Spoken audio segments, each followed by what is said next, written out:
What's up, everybody? Welcome to my channel. I am DJ, aka Token Black Guy. Do me a favor, if you're new here for the first time, hit that subscribe button. More important, that like button. Trying to get in this YouTube algorithm. My goal is to reach 300 subscribers by the end of April. So spread the word, let everybody know. I truly appreciate it. But yeah, last week was the premiere of Halo series. Episode 1 was Contact, and I thoroughly enjoyed it. Check out my recap and review of it. But for right now, we're going to switch over to the channel Halo Canon, which they do a real good breakdown on all Halo lore and stuff in the Halo universe. And I wanted to see what stuff that I missed and references that I did not catch. So here we go. Make sure you like and subscribe to the channel. We have really good content over there. Halo Canon. Break it down for me. Break it down for me. The Halo TV series has finally dropped, at least in some countries, and naturally, Halo Canon is here to break it all down. Break it down, body style. Before we dive in, though, keep in mind that the Halo TV series is set in its own timeline, known as the Silver Timeline. When I reference so the we're lore calling it Silver Timeline? games, books, and most other Halo media, I'll refer to that as core canon. Additionally, when I discuss deviations from core canon, don't take that as a criticism unless specified. The point of this video is just to talk about the differences between the show and core canon. With that, let's begin. I know a lot of the canon, but I don't know all the canon. Portrayed here similarly to Arlia, a desert world from core canon. Madrigal first appeared in the book Protocol by Tobias Buckle, the book also introducing the Rubble, an asteroid colony later in the series, and Spartan Grey Team, a group of rather independent Spartan 2s. Silver, Grey, see what I'm getting at? Madrigal is an outer colony, traditionally meaning it was founded during the second wave of humanity's extrasolar expansion. Such colonies are often less well off than inner colonies, and their residents often have a disdain for Earth at best. The technology of such worlds can be radically different too, something the TV show does an excellent job of portraying, especially once we're in the city. Be it the kit-bashed vehicles, such as the spade-looking one, largely outdated rifles and weaponry, or just their general equipment. Although, there are some recognizably Halo vehicles in the mix. I could swear this one was based on some concept art or something, but I haven't been able to find it, so I might be wrong. In the opening shot, Madrigal is referred to as a Tier 4 planet, possibly a reference to the Forerunner technology tiers of core canon. Introduced as part of Halo 3's Bestiarum, a bonus included with the limited and legendary editions of the game, the tiers ranged from 7, referring to pre-industrial civilizations, up to 1, aka the level of the Forerunners. There was also a theoretical Tier 0 for the precursors, enigmatic beings who seeded the Milky Way with life. A Tier 4 civilization would be in the space age, aka able to leave the planet with relative ease and regularity, which feels like it fits for Madrigal. Stage 5 Incidentally, right now. modern humanity would fall under Tier 5, the Atomic Age, and the human civilization of Halo would fall under Tier 3, Spacefaring. The year is also established as 2552, the last year of the war in core canon. Also in core canon, most of Earth's outer colonies have been wiped out by 2535, though not all of them. Oddly, the show seems to give the impression that the Covenant are largely unknown, which in core canon would be next to impossible by 2552. The last year. But new timeline, new rules. Yeah, I remember that. Finally, though, we come to a settlement on this world. I keep telling myself while I'm watching the show, like, this is not core canon. Hydrogen, which is used for starship fuel. Madrigal, as we learn later, has the highest concentration of heavy water containing deuterium, in human space. Not just good for starships, I'm looking at this picture. Also, Quan get back so fast. The center is a space elevator, which presumably brings the deuterium up to a ship or a dock or something. There was nothing around there. The lines can be retracted during emergencies. The outpost itself reflects the multiculturalism of Halo's future, featuring Adobe-style housing alongside a lot of Korean and East Asian influences. Inside the outpost, we meet the colonists, or as they're labeled by the UNSC, insurrectionists. In core canon, there are many insurrectionist cells, some far more violent than others, but the UNSC often labels them and treats them all the same. Something the show also makes clear later on. As a group of innies, a slang term for insurrectionists, plays cards and exposes about the state of the galaxy, their unfair treatment by the UNSC, desires for independence, fighting Marines, we can spot Burn Gorman's character, Vishnu Grath, talking about the plight of Madrigal on Intersystem News, a news network that pops up a few times in core canon. Behind him, we can see a closed fist symbol, variations of which are common among insurrectionist cells. I knew that. Below Venture, we can spot a few familiar companies as stock info scrolls across the TV screen. Acheron Security, AMG Transport Dynamics, and Lethbridge Industrial. Not that familiar. There's also one labeled DSSS, which might be a company called Dasus. One more company also appears, one new to the lore, Zedon, abbreviated as XDN. Zedon Industries, which appears to be named after the Zedon River in Laos, is the company that owns this outpost, their logo appearing all over the outpost's equipment. Didn't even notice that. The scene continues, building up the conflict with the UNSC and, moreover, establishing the threat of the Spartans as the Innies see it. They even say, but Janka, there's another difference between Spartans and Marines. Marines can be killed. Of course, referencing that oh-so-famous line, Spartans never die. Yep. By the way, I need these MIA, missing in I action. am a sucker for a 6 set of playing cards. Outside the city, we find Quan Ah with a group of friends, apparently looking for a local narcotic that's enhanced by the planet's deteriorating Space weed! abundance. However, Quan soon discovers a group of Covenant digging nearby. The elites open fire, and damn does Brutal, the show yeah, look like it. exactly. People literally explode when hit with plasma shots. I was not the expecting superheated that. gas instantly vaporizing any My liquid it jaw comes in dropped. contact They're not with, holding back. including the liquid in the human body. Brutal. I love too how they keep the elites hidden during this introduction. Quan is soon the only survivor, using a flare to alert the outpost before making her way there just as the gates close. She warns her father, General Jin Ha, about the alien threat. I mean, how did she get back so fast? That's what I want to know. As the colonists The open prepare to shot is defend pretty their far home, away. we get a good look at the turret Chief will utilize later on, which we can see has a Colonial Military Authority tag on it. The Colonial Military Authority, more often called the Colonial Military Administration, or CMA, was the military arm of the Colonial Administration Authority, or CAA, a governing body created by the Unified Earth Government to help oversee the Earth's colonies, particularly the outer colonies. In core canon, the CMA and CAA became very sympathetic to the insurrectionist cause, eventually leading to both being folded into the UNSC. It isn't long before the elites literally arrive at the doors of the outpost, giving a neighborly wart before laying waste to everyone and everything. I love that wart. We get a close-up look at the elites and their armor, most sporting the gray armor that we saw in the trailers, but here being led by what I assume is an elite major or maybe even a zealot. The armor isn't bad, especially in motion, but the red armored elite's helmet isn't exactly my favorite design. Yeah. It's also kind of odd that he has no forearm protection, especially since the other elites do. It's kind of that Halo 4 and 5 syndrome all over again. In a later scene, we can see the elite's shoulder pauldron has some Covenant text on it.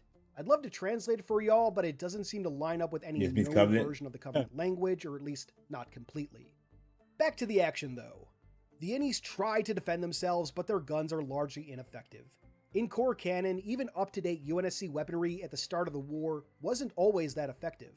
In response, most standard-issue weapons started using armor-piercing and/or full metal jacketed rounds to some degree or another, rounds these people probably don't have access to. That means they were first designed to fight humans. The 50 cal machine gun not doing more is a bit of a problem when contrasted with you got two scene, but we'll get there when we get there. Yeah, I didn't. Yeah, that's the bad consistency right there. Tear through the colonists. The red one even bodying the car Jin Ha is riding, and another detonating some fusion coils as they lay waste.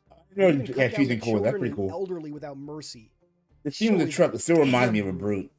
That scene right there, yeah. He's murked all people in that room. Essentially a modified Pelican with a slip space drive. With a Condor? Soon appears in the sky. Master Chief and Silver Team deploying from it. The Spartans go to work cutting down the elites via whatever means necessary and available, from pipes to an enemy plasma pistol. This show does Spartan action right, in my opinion. Yeah, I agree. During the fight and even later scenes, we're treated to first-person shots where we get to see the show's version of a Spartan's heads-up display, or HUD. It comes complete with weapon and grenade icons, shield bar, and radar.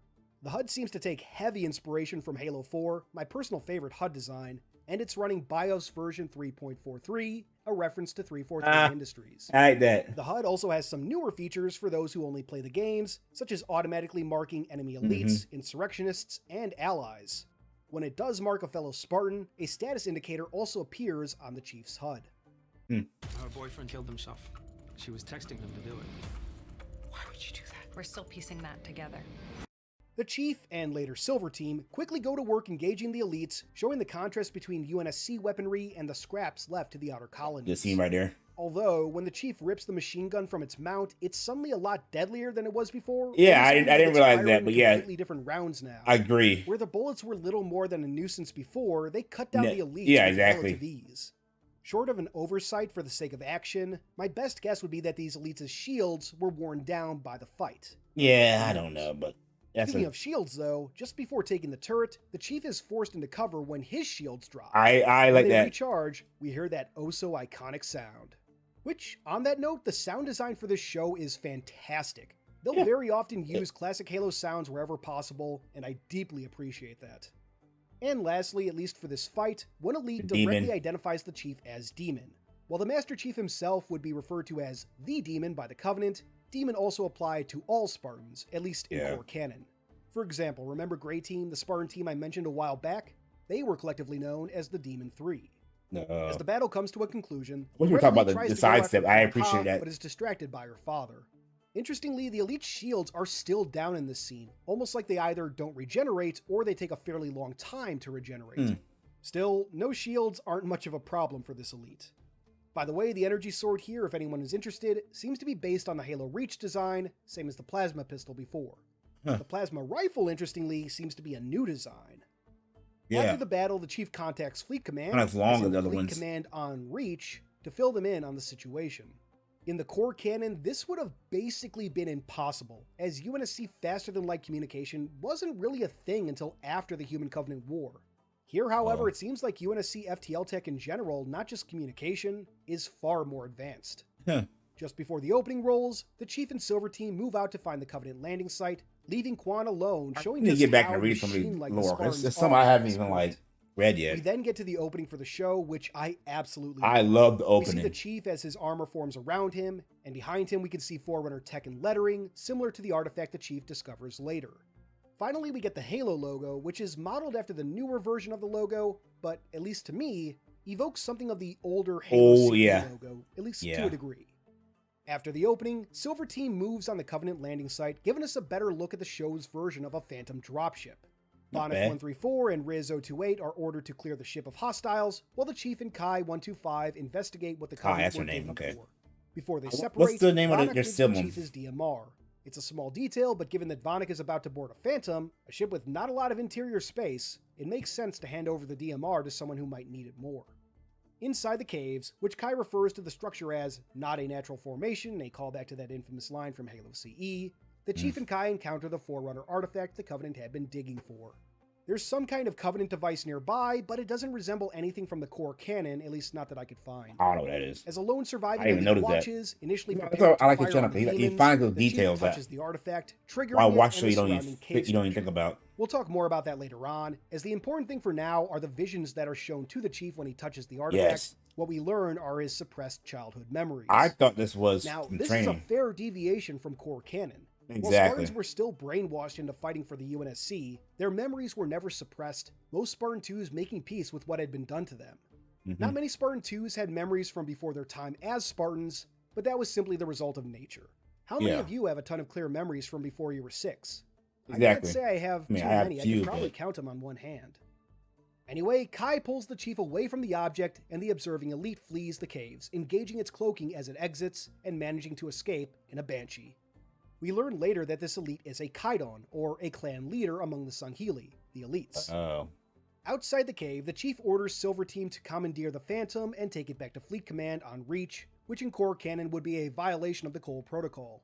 Yeah, The Cole right. Protocol was developed to prevent the Covenant from finding human colonies, and among its many articles was a rule against bringing Covenant tech directly to human worlds. Yeah, right. Paraphrase. The Chief Didn't says think he'll about take that. Quan Ah and follow in the Condor, which Kai notes as a violation of protocol. So we're definitely doing a version of the Chief Goes Rogue a la Halo 5, though with much better fight choreography. The next Yeah. scene brings us to the planet It's Reach, like it the went too UNSC's fast with military it in the first powerhouse episode. second That's only to Earth. my only critique. The turrets defending this city look like they were pulled directly from the Halo Wars series. The Mac The guns. skies above are filled with Pelicans, Condors, probably other aerial vehicles, and Halberd-class destroyers. When we get a close-up of White Tower, the central structure in the background, we also see an unknown class of frigate. In her lab, Dr. Halsey watches Master Chief's helmet footage before she's interrupted by Admiral Margaret Parangoski. In the core canon, Parangosky was the head of the Office of Naval Intelligence and one of the people who gave the go-ahead on the Spartan 2 program. Parangosky is one of the few people that Halsey truly fears, something that definitely comes across in this show. Yeah. As the two talk about the recent events of Madrigal, Parangosky mentioning the UNSC Security Committee wanting to shut down the Spartan 2 program, something not exactly shocking even in core canon, we get a few good shots of Halsey's display screen, which contains, among other things, direct excerpts from Dr. Halsey's journal, a bonus included with the limited and legendary editions of Halo Reach. Behind Halsey, we can also spot two sets of Mjolnir, though we never get a clear look at them. One of them kind of looks like Centurion to me, but again, it's hard to tell.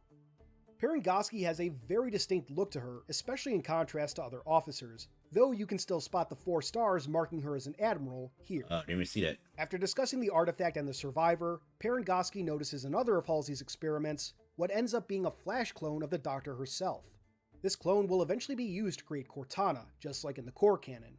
Unlike in the core canon, however, this clone doesn't appear to be visibly altered, whereas core canon Halsey modified the genes of her clones to emphasize brain growth. Oh, yeah, she had multiple clones. I knew she used her brain tissue. We learned later that this clone was made for the, quote, Cortana system, another deviation from core canon. Normally, smart AI like Cortana choose their names when they are born, so to speak. Yeah, right?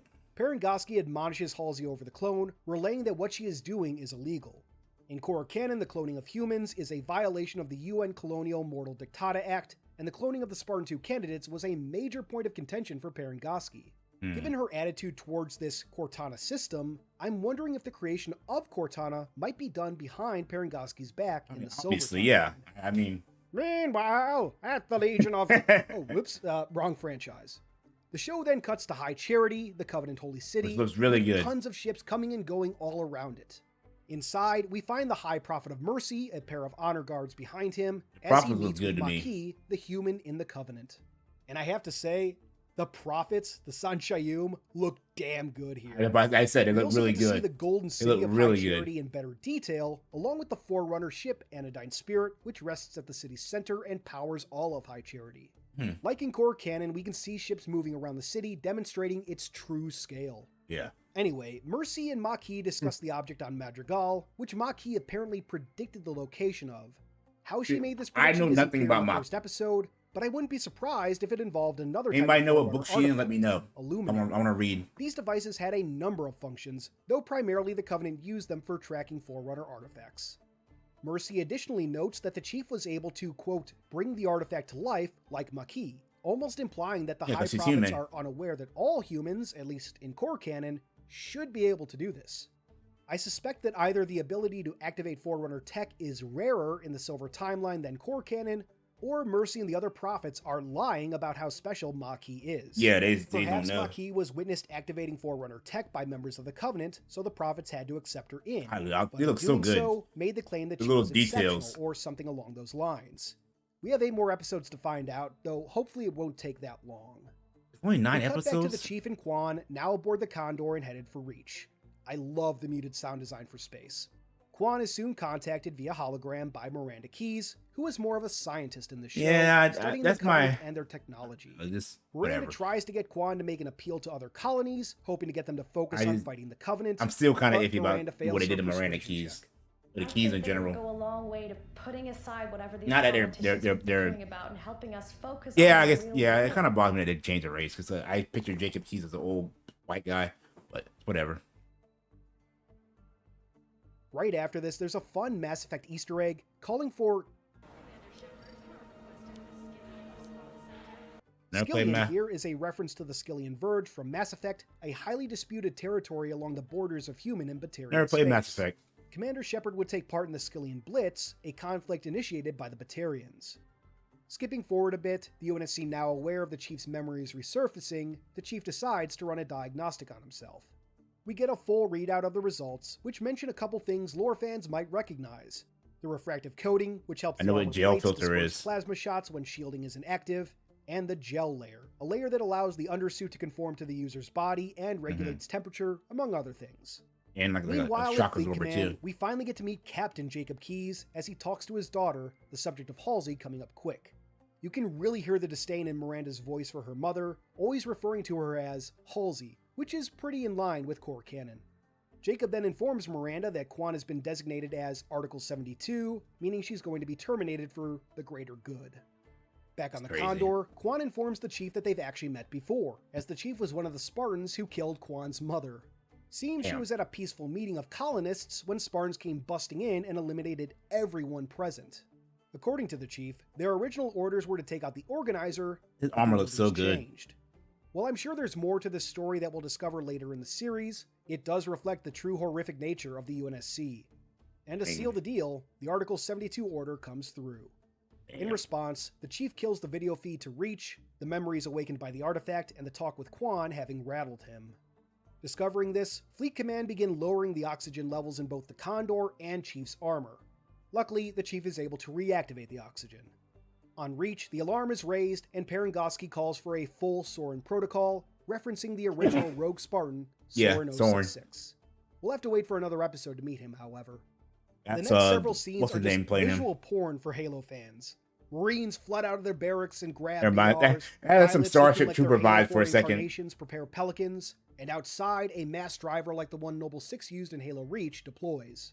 Meanwhile, Silver Team re-equip their armor with help from the Brock armor mechanism and are ordered by Dr. Halsey Love how to they suit up rather than kill the Master That was a Chief. badass scene. This scene really shows just how dangerous Dr. Halsey can be. On the Condor, Kwan wakes up and has an understandable... Even in the armor, they have different personalities. Even the way they walk, you can tell who's different. 052's book, removing his helmet. And damn, what a moment. Throughout the episode, the show made sure not to show any Spartan faces to really sell the idea that they're simple machines. Now, we get to see the man beneath the armor. I'm not mad about that. I wish I would have waited an episode or two, but it's whatever. And without his helmet. I also really love how the helmet kind of opens. Yeah, that was pretty cool. Similar to Halo 4's depiction of Mjolnir. This scene also confirms that the Chief is wearing Mark 6 Mjolnir. There was some debate prior to premiere whether they'd still use the Mark system in the show. As the Condor is brought to Reach, the Chief and Kwan are able to wrestle control away, but get shot down by an EMP from the mass driver, which I thought was a pretty cool use of the weapon. Yeah. The Chief then grabs the Forerunner artifact, this time giving us a much clearer view of the holograms it projects. The center contains the Reclaimer symbol, Reclaimers being any human that can interact with Forerunner tech. Around it, we can see various Forerunner scripts. The outermost script looks to be the same type seen on Sandtrap. Then we have these symbols which line up with a version of Forerunner numbers, though they seem to be just random numbers. Finally, around the Reclaimer symbol itself, we can read Scan and End. The artifact is scanning John to confirm he's a Reclaimer. This time, we get a more complete set of memories, showing who are presumably John's mother and father, along with a white dog, and a young John himself. The flashback ends showing a drawing of John's from childhood, identical to the artifact he's touching now. The artifact showing up in his memories like this could be an early hint at the concept of a Geisha, or gene song, basically information, instructions, even memories, coded into the DNA and passed down for generations until conditions are met that unlock the Geisha. Gene songs are, in core canon, how humans can so easily interact with Forerunner tech. Anyway, a huge surge of energy erupts from the artifact, briefly shutting down Fleetcom Tower, powering up the Condor, and allowing John and Kwan to escape. And that brings the first episode of the Halo TV series to a close. Those were all the Easter eggs and references I could find, but if there are any I missed, let me know. So far, I'm pretty okay with the TV series. Yeah, I'm okay with it. The action is fantastic and for episode 1 is like, let's see where they go with it. Cast are doing a fantastic job. The set design screams Halo, and the CG is overall pretty solid. Decent. The music has its moments and the camera work is solid, and while there can be some awkward moments in the Mjolnir armor, I'm pretty happy with that too. My main issue at the moment is with the story, but it's only episode 1. And I'll be honest, depends on the story. I'm not really watching the Halo TV series for its story. So even if the story tanks, so long as the action and acting remain solid, I'll probably be on board for the long haul. Kind of on the same page, you know. We'll see. Naturally, let me know your thoughts in the comments below. Look forward to more Halo content, both TV related and not. Yeah, so I kind of agree with him on that, on the fact that it all depends on where the story goes with it. I'm here more for the action and those kind of scenes, the wow scenes and everything. The story, since it's not canon, it's like, you know, they can do whatever they want with it, but just don't go too crazy, like too off the rail with it. But yeah, depends on the story how good the show is going to be. Well, I understand they already got season 2 lined up, but we'll see what happens. But yeah, again, check out Halo Canon for all. He has really good information on this Halo universe in general. So if you want to get a deep dive and more Halo lore, be sure to check out his channel. Till next time, guys, I will see you when I see you. Peace.